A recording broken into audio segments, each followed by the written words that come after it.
ఇంత గౌరవం దొరికిందంటారంటే 1978 ఆన్వర్డ్స్ సమాజ సేవ లోపల కూడా పనిచేయడం జరిగింది. ఆర్ కృష్ణ అన్న మేమంతా కలిసి పనిచేయడం జరిగింది. ఎమర్జెన్సీలో కూడా నేను విలేజ్ లోపల పనిచేసే ఒక బీద వాళ్లకు అందరికి కూడా 200 ఎకరాలు కూడా పంచిపేయడం జరిగింది మా విలేజ్ లోపల. ఆ యొక్క సేవా స్ఫూర్తి అనేది కంటిన్యూ చేసుకుంటూ వచ్చేసినాక ఇక్కడ యూనివర్సిటీలో చదువుతున్నప్పుడు అంటే జాబ్ సర్వీస్ కమిషన్ నుంచి జాబ్ వచ్చేసినాం. కష్టపడి సర్వీస్ కమిషన్ ఎగ్జామ్ రాసినాక ఎగ్జామ్స్కి వచ్చేసినాక తెలంగాణ ఉద్యోగులకు ఎంత నష్టం జరుగుతుంది, ఏ విధంగా జరుగుతుందని అడ్మినిస్ట్రేషన్ లెవెల్ లోపల ఆలోచన చేసి ఒకవేళ తెలంగాణ ఉద్యమం లోపల తెలంగాణ ఉద్యోగులకే కానీ తెలంగాణ ప్రజలకు అన్ఎంప్లాయీస్ కు జాబ్ రాకపోతే అదేవిధంగా ఆ పరిస్థితి ఏర్పడొద్దని ఉద్దేశంతో మనకు జరిగిన ఇంజస్టిస్ను మనం ముందుకు తీసుకురావాలని మేము అంతా ఎంప్లాయీస్ అంతా కూర్చొని ఆలోచన చేసినప్పుడు నీళ్లు నిధులు నియామకాలకు సంబంధించింది ఆత్మ గౌరవాలకు సంబంధించిన ఇష్యూ గురించి డిస్కస్ రావడం జరిగింది. ఆ ఇష్యూ అయినప్పుడు మనం అంతా పోరాటం చేయాలి, మనం ఇంటర్నల్ లోపల వర్క్ చేయాలని చెప్పేసి రిజిస్ట్రేషన్ చేసుకోవడం జరిగింది. 2001లో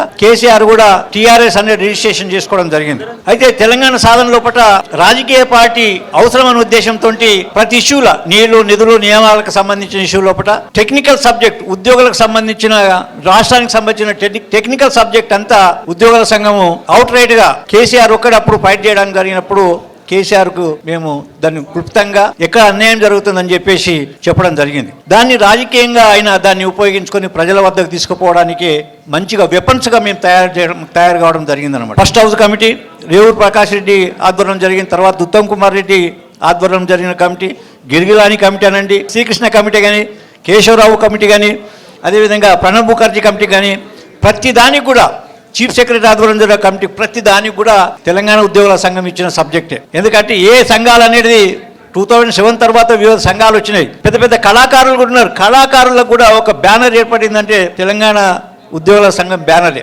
దానికి అనుగుణంగా విద్యావంతుల వేదిక కానీ, ఉద్యోగుల జేఏసీ కానీ, పొలిటికల్ జేఏసీ ప్రతి దాంట్లో తెలంగాణ ఉద్యోగుల సంఘం యొక్క మా యొక్క భాగస్వామ్యం అనేది సుదీర్ఘంగా పనిచేయడం జరిగింది. ఉన్నది మన భాగస్వామ్యం ఉన్నది. అందుకోసానికే ఈ సంఘాన్ని అనేది ఈ సంఘంలో పనిచేసే వాళ్ళందరూ కూడా ఒక టాలెంటెడ్గా తీర్చిదిద్దాలని సుదీర్ఘంగా అందరితోటి పనిచేసి వాళ్ళని అదేవిధంగా ఉద్యమ స్ఫూర్తితోటి తెలంగాణకు అన్యాయం చేయొద్దు, తెలంగాణ జస్టిఫికేషన్ కోసం పోరాడాలని చేసినందుకు ఆ గౌరవం అనేది వాళ్ళందరికీ తెలుసు కాబట్టి ఆ గౌరవంతో వచ్చి అందరూ బ్లెస్సింగ్ చేయడం, విషయం చెప్పడం అని చెప్పినందుకు అందరికీ కూడా పేరు పేరున ధన్యవాదాలు తెలియజేస్తూ